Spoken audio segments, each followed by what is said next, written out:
प्रेमचंद के उपन्यास रंगभूमि का एक छोटा सा हिस्सा, सूरदास की झोंपड़ी। कहानी का नाम सुनकर लगता है कि ये किसी झोंपड़ी की कहानी होगी, लेकिन असल में ये कहानी उस इंसान की है जो उस झोपड़ी में रहता था। सूरदास, एक दृष्टिहीन गरीब व्यक्ति। और आज की हमारी चर्चा इसी किरदार के इर्द गिर्द घूमेंगी।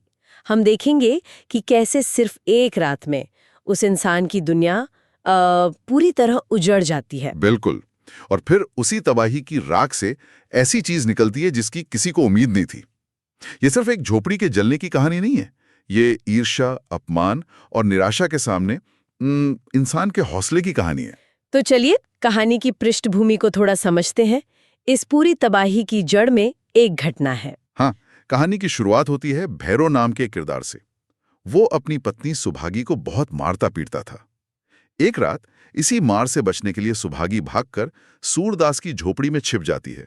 और सूरदास उसे पनाह दे देता है। जी, ये सूरदास के लिए एक मुश्किल घड़ी थी। उसे पता था कि भैरव का गुस्सा खतरनाक है, लेकिन उसने इंसानियत का साथ दिया। जब भैरव वहां पहुंचा तो सूरदास ने उसे रोक लिया। भैरव अपनी पत्नी को तो नहीं मार पाया, लेकिन इस वजह से पूरे मोहल्ले में सूरदास की बदनामी होने लगी। हाँ, और इस बदनामी को हवा देने में एक और किरदार की अहम भूमिका थी, जगधर। जगधर?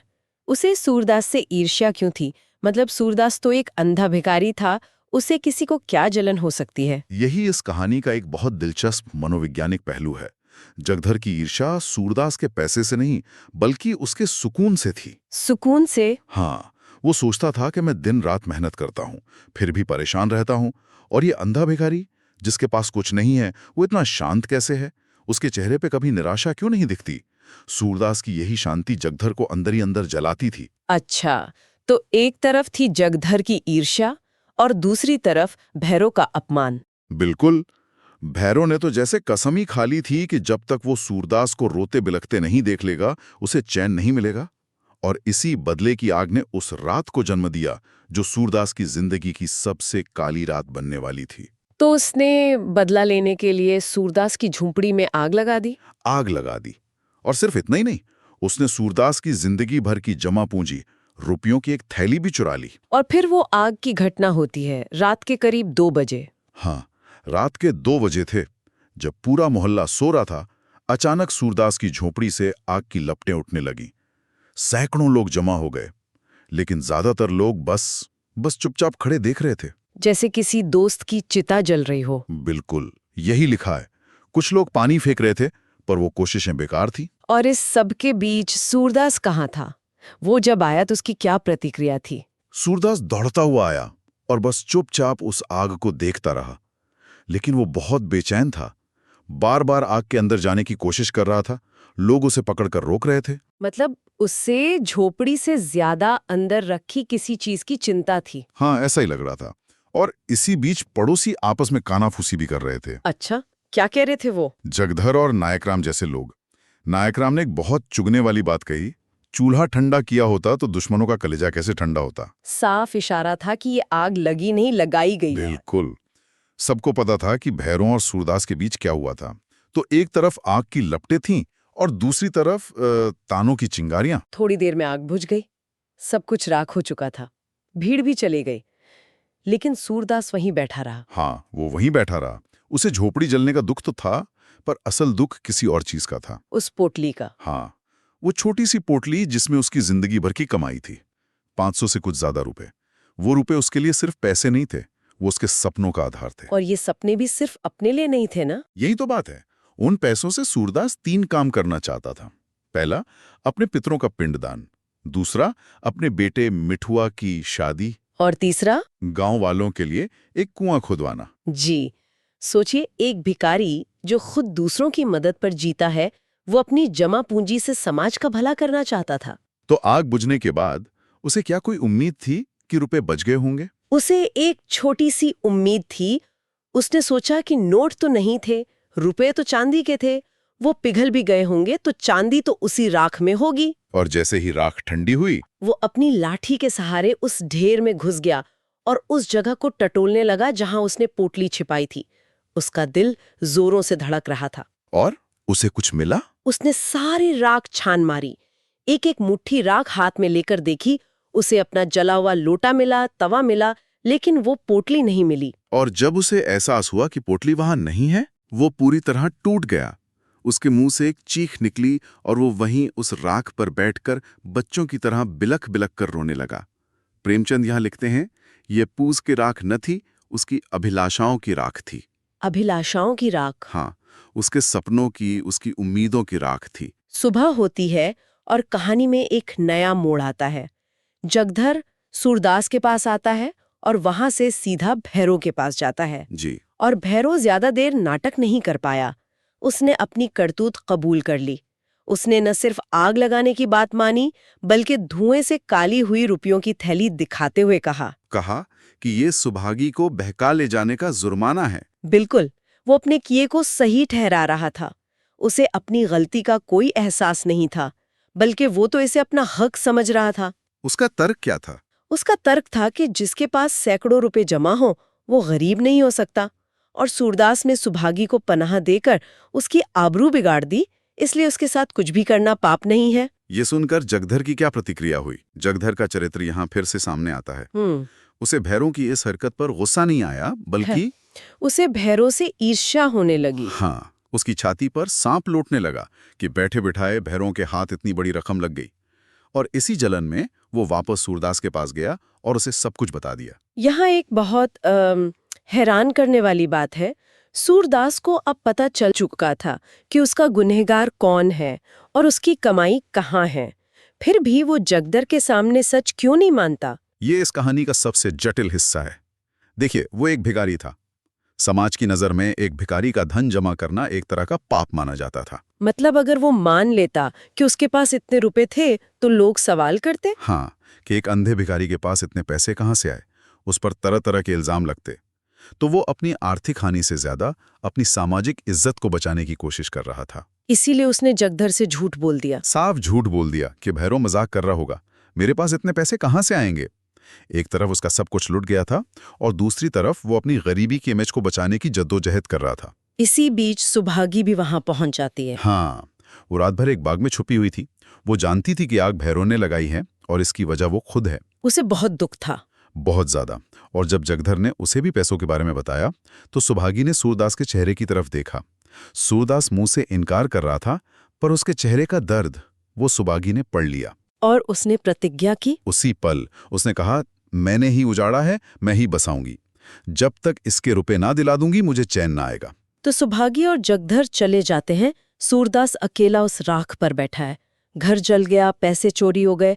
वो पूरी तरह से निराशा में डूब रहा था। और तभी कुछ ऐसा होता है जो कहानी का रुख ही बदल देता है। कहानी का टर्निंग पॉइंट। हाँ, उसे पास के घर से बच्चों के खेलने की आवाज सुनाई देती है। उसका पोता मिठुआ अपने दोस्त घीसू के साथ खेल रहा था और खेल में हारने पर रोने लगा था। तो घीसू उसे चिढ़ाता है। हाँ, चिढ़ाते हुए कहता है, तुम खेल में रोते हो। एक बच्चे का बोला हुआ इतना साधारण सा वाक्य। और ये साधारण सा वाक्य सूरदास के लिए एक चेतावनी जैसा था। उसे लगा जैसे किसी ने उसे निराशा के समंदर से हाथ पकड़कर बाहर निकाल लिया हो। उसके दिमाग में ये बात कौंध गई, मैं तो खेल में रोता हूं। मतलब उसने अपनी पूरी त्रासदी को एक खेल की तरह देखा। एकदम। उसके अंदर एक नई चेतना जागी। उसने सोचा, सच्चे खिलाड़ी कभी रोते नहीं। वो हारते हैं, गिरते हैं, चोट खाते हैं, पर मैदान नहीं छोड़ते। वो फिर उठकर खड़े होते। खेल तो हंसने के लिए है, रोने के लिए नहीं। बिल्कुल। इस एक विचार ने उसकी सारी निराशा, सारी ग्लानि को धो डाला। ये एक बहुत बड़ा दार्शनिक बदलाव था। और इसके बाद उसने क्या किया? वो एक नई ऊर्जा के साथ एक विजय गर्व के भाव से उठा और उसने उस राख के ढेर को, जो कुछ देर पहले तक उसकी अभिलाषाओं की राख थी, अपने दोनों हाथों से उठाकर हवा में उड़ाना शुरू कर दिया। ये देखकर बच्चे भी उसके पास आ गए। हाँ, उनके लिए ये एक नया खेल था। वो सब मिलकर उस राख को उड़ाने लगे और देखते ही देखते वो सारा ढेर हवा में बिखर गया। और फिर कहानी का वो आखिरी हिस्सा आता है जो अमर हो गया है। हाँ, सूरदास और मिठुआ की बातचीत। हाँ, वो संवाद इस कहानी का सार है। मिठुआ बड़ी मासूमियत से पूछता है, दादा, अब हम रहेंगे कहाँ? सूरदास जवाब देता है, दूसरा घर बनाएंगे। मिठुआ फिर पूछता है, और कोई फिर आग लगा दे, तो फिर बनाएंगे। और फिर मिठुआ अपनी बाल सुलभ जिज्ञासा से एक आखिरी सवाल पूछता है। और जो कोई 100 लाख बार लगा दे। इस पर सूरदास जो जवाब देता है वो इंसान के कभी न हारने वाले जज्बे की मिसाल है। हाँ, वो उसी सरलता और एक अद्भुत दृढ़ता के साथ कहता है, तो हम भी 100 लाख बार बनाएंगे। ये सिर्फ एक जवाब नहीं है। नहीं, ये एक ऐलान है। ये ऐलान है कि तुम मेरी झोपड़ी जला सकते हो, मेरे पैसे छीन सकते हो, लेकिन मुझसे मेरी हिम्मत, मेरी जीने की इच्छा नहीं छीन सकते। तो अंत में सूरदास ने सब कुछ खोकर भी वो चीज पाली जिसे कोई आग नहीं जला सकती थी। बिल्कुल, उसने अपना घर खोया, अपनी कमाई खोई, लेकिन उसने हार नहीं मानी। उस राख के ढेर में उसे वो संकल्प मिला जो किसी भी भौतिक चीज से कहीं ज्यादा कीमती है। प्रेमचंद यहाँ दिखाते हैं कि इंसान की असली ताकत उसके सामान में नहीं, बल्कि उसके हौसले में होती है। ये कहानी वाकई एक गहरा विचार छोड़ जाती है। जब किसी इंसान का सब कुछ छीन लिया जाता है, जब बाहरी तौर पर उसके पास कुछ नहीं बचता, तब असल में उसके अंदर क्या बचता है? शायद वही जो सूरदास ने उस दिन सीखा कि जिंदगी के खेल में रोना नहीं है, बल्कि गिरकर फिर से उठ खड़े होना है और कहना है, हम फिर बनाएंगे। तो आज की जो चर्चा है ये एक अभ्यास की तरह होगी। मैं कहानी के अलग अलग मोड़ों से जुड़े सवाल पूछूंगा और हम मिलकर उनके सार तक पहुंचने की कोशिश करेंगे। ठीक है, चलिए शुरू करते हैं। तो चलिए पहला सवाल लेते हैं। कहानी में एक पात्र है नायक राम। वो सूरदास की जली हुई झोंपड़ी देखकर एक बहुत गहरी बात कहता है, चूल्हा ठंडा किया होता तो दुश्मनों का कलेजा कैसे ठंडा होता। इस एक वाक्य में क्या छिपा है? ये वाक्य मतलब पहली नजर में जितना साधारण लगता है उतना है नहीं। इसमें एक बहुत तीखा व्यंग्य है। व्यंग? हाँ, नायक राम ये कह रहा है कि चूल्हे में आग रह गई होगी और उससे झोपड़ी जल गई। वो ठीक इसका उल्टा कह रहा है। चूल्हा ठंडा करना मतलब खाना बनाकर आग बुझा देना। बिल्कुल।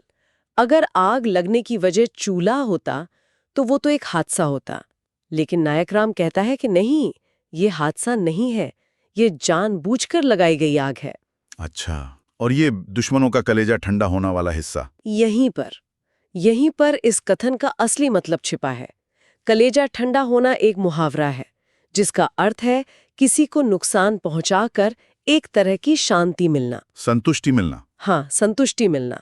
तो नायक राम सीधे सीधे कह रहा है कि सूरदास की झोपड़ी में आग चूल्हे की नहीं, बल्कि किसी दुश्मन के दिल में जल रही नफरत और ईर्ष्या की वजह से लगी है। उन दुश्मनों को शांति तभी मिलती जब वे सूरदास को बर्बाद होते हुए देखते। ये एक तरह से भैरव जैसे किरदारों पर सीधा आरोप है। मतलब ये आग असल में किसी की नफरत की आग थी। तो अगर ये दुश्मनी थी तो चलिए उस दुश्मन पर आते हैं। कहानी हमें साफ बताती है कि भैरव ने ही सूरदास की झोपड़ी जलाई थी। सवाल यह है कि क्यों?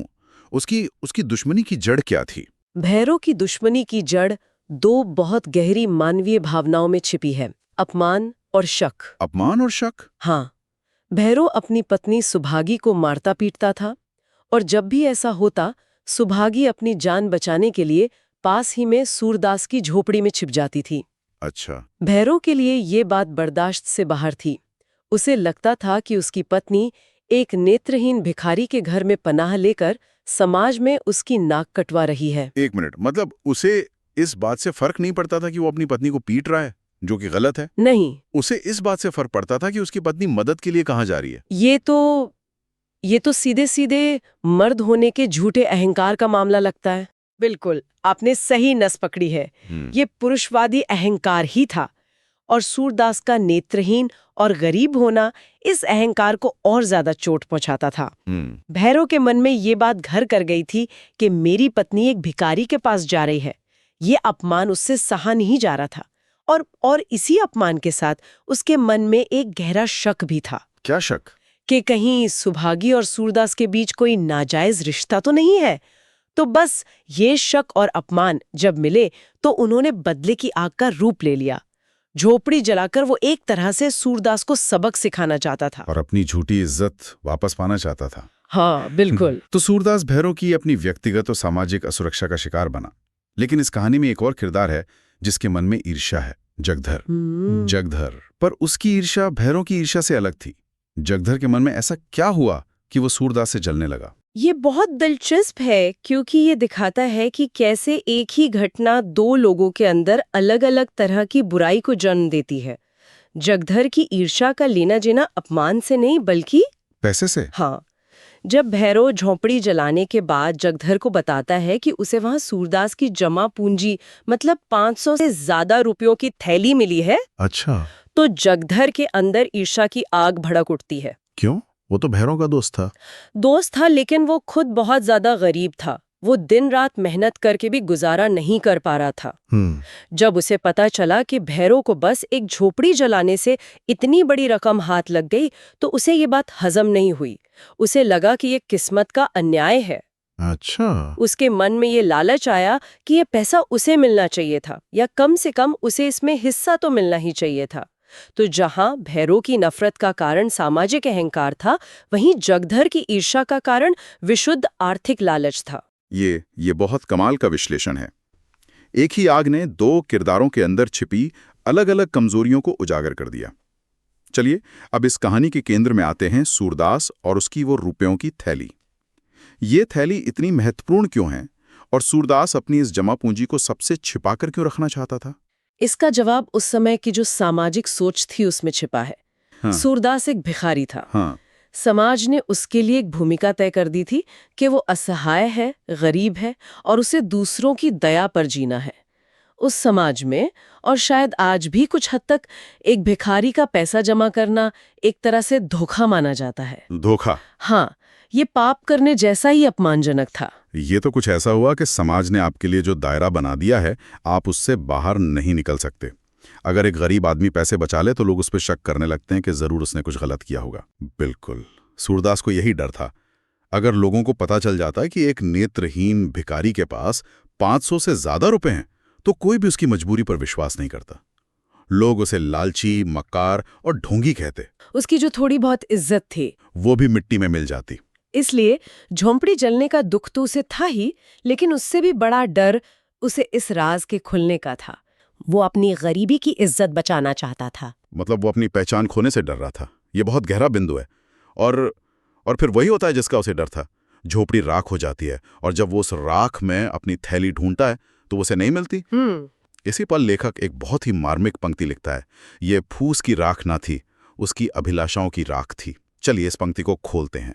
इसका असल मतलब क्या है? ये उस कहानी का सबसे दर्दनाक मोड़ है। जब सूरदास उस राख के ढेर में हाथ डालकर अपनी पोटली खोज रहा था, तो वो सिर्फ 500 रुपए नहीं खोज रहा था। तो क्या खोज रहा था? वो उन रुपयों से जुड़े अपने सपने खोज रहा था। वो अपने बेटे मिठवा का भविष्य खोज रहा था, जिसका ब्याह वो उन पैसों से करवाना चाहता था। वो अपने पुरखों का सम्मान खोज रहा था, जिनका पिंडदान करना उसकी दिली इच्छा थी। और गांव के लिए कुआं भी तो बनवाना चाहता था। हाँ, वो अपने गांव की भलाई खोज रहा था, क्योंकि वो उन पैसों से एक कुआं बनवाना चाहता था। तो वो राख असल में उसके सपनों का कब्रिस्तान थी। बिल्कुल सही शब्द है, कब्रिस्तान। हर एक कण एक टूटी हुई उम्मीद थी। वो पोटली सिर्फ पैसों का संग्रह नहीं थी, वो उसकी जिंदगी भर की मेहनत, उसके त्याग और उसके भविष्य की योजनाओं का प्रतीक थी। इसीलिए जब उसे वो पोटली नहीं मिली, तो सिर्फ उसके पैसे नहीं खोए, उसके सारे सपने एक साथ जलकर राख हो गए।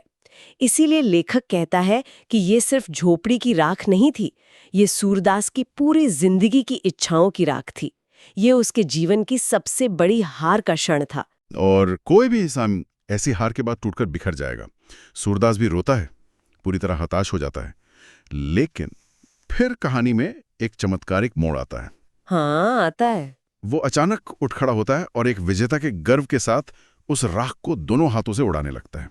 निराशा के इस गहरे गड्ढे से वो अचानक इस विजय भाव तक कैसे पहुंच जाता है? उस पल में उसके अंदर क्या बदलता है? ये कहानी का सबसे शक्तिशाली और आशावादी क्षण है।